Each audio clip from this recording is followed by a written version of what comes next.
Hello, I'm going to go over using the Saxhleel Champion tank set. There's a couple of things that happen with this set in trials that I've noticed that can cause some problems, and so I'm going to highlight a couple of things to help people understand a little bit better how to avoid those snags to maximize this set and make sure that if you're going to use it and bring it in your group, that you get the full use out of it. Now, what does this set do? When you fire your ultimate while in combat, you give your group major force for 15 seconds for every ultimate that you spend. So they have to be within 28 meters of you, which is a pretty big distance. So that's not that far of a problem. However, one thing right away I'm going to highlight here, you have to be in combat. So, for example, if you run up on the mob or an enemy, and the first thing that you do is you execute your Colossus, that is not going to trigger the set on your build because there's a delay in how the Colossus operates. It takes a second to hit, and so it doesn't initiate combat quick enough. This is the same reason why you don't want to run Nazare on a Necromancer.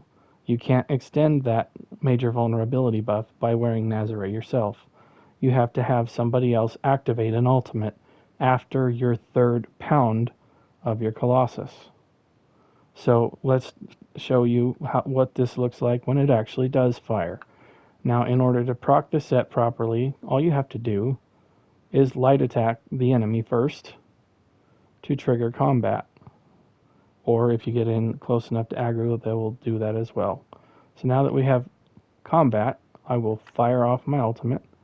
And as you can see on the character sheet here, that's what the major force icon looks like. It's a blue square with a fist in it.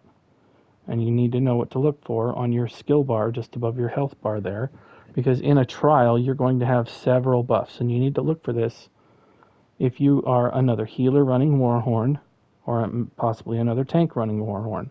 You need to let this drop off completely so that when your other group members fire Warhorn,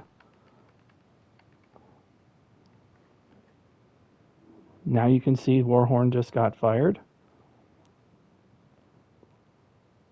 There's the major force buff there. If you happen to fire Warhorn too soon, so now I don't have major force yet, but I'm going to trigger combat again, and I'm going to fire off my ultimate. There's my major force. And there's Warhorn again.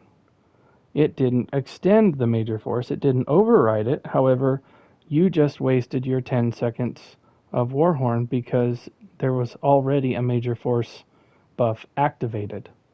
So you're going to give your group the extended resources like it shows here at the very top paragraph there, but you're not going to give them your own 10 seconds of Warhorn. So that's something to pay attention to. There's, in my opinion, better ways to build around this buff because you can get to the crit cap without using major force buff at all, which is, in my opinion, a lot easier and smoother to run. But if you're going to use Saxhleel, make sure that you backbar it for one, and also make sure that your other support members that are using major force, otherwise known as Warhorn, that they understand how long that buff is going to last when you activate your ultimate, so that they understand that they need to watch for that buff to drop off before they trigger their ultimate. That way you can ensure you guys get the longest major force 20% crit damage increase that you can possibly get. Otherwise, you're going to be missing out on a lot of damage and just leaving that hanging out there. So that's my video on how to properly run that set. Thank you for watching.